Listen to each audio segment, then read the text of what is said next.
Bugün Azərbaycan Respublikasının 4 şəhid milli qəhrəmanının şəhadət olduğu gündür. Milli qəhrəmanlığımızın təbliğatının aparılmasında, qəhrəmanlarımızın təbliğatının geniş şəkildə aparılmasında kanala abunə olmağı və paylaşmağı unutmayın. Zakir Məcidov, Məzahir Rüstəmov, Cavanşir Rəhimov, Bəylər Ağayev. Hər 4 şəhid milli qəhrəmanımız 90-cı illərdə 1-ci Qarabağ müharibəsində qəhrəmancasına şəhid olmuşdur. Təbii ki, 1-ci Qarabağ müharibəsi başladığı zaman Azərbaycan mərd oğlanları döyüşlərə qatılmışdı. Torpaqlarımızı işğaldan azad etmək və qorumaq üçün. Zakir Məcidov 1956-cı ildə 26 iyunda dünyaya göz açmışdı.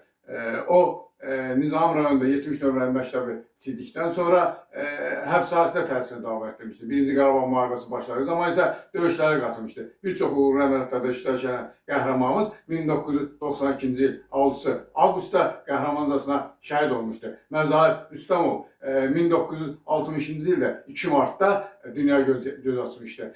Nizami rayonunda 32 nömrəli məktəbi bitirən qəhrəmanımız 1-ci Qarabağ müharibəsi başladığı zaman döyüşlərə qatılmışdı. Bir çox uğurlu əməliyyatlarda iştirak edən qəhrəmanımız düşmənin kabusuna çevirmişdi. Lakin 6 avqust 1992-ci ildə qəhrəmancasına şəhid olmuşdu.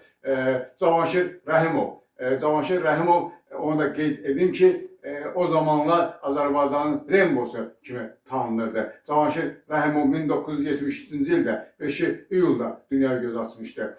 Suraxanı rayonunda orta məktəbi bitirən qəhrəmanımız 1-ci Qarabağ müharibəsi başladığı zaman könüllü olaraq döyüşlərə qatılmışdı. Bir çox uğurlu əməliyyatlarda iştirak edən qəhrəmanımız 1992-ci il 6 avqustda qəhrəmancasına şəhid olmuşdu. Bəylər Ağayev Vadlı rayonunda dünyaya göz açmışdı. 1-ci Qarabağ müharibəsi başladığı zaman Bəylər Ağayev də döyüşlərə qatılmışdı.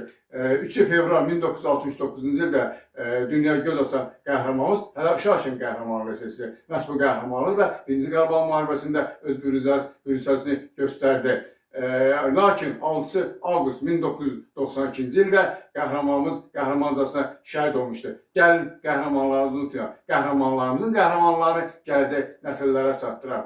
Biz də Milli Qəhrəmanlar Təşkilatı olaraq, Vətən Qəhrəmanları Təşkilatı olaraq qəhrəmanlarımızın ailəsinə başsağlığı veririk. İnşallah haqq dünyasında qəhrəmanlarımızla görüşdürməyi Allah bizə nəsib edər. Allah rəhmət etsin.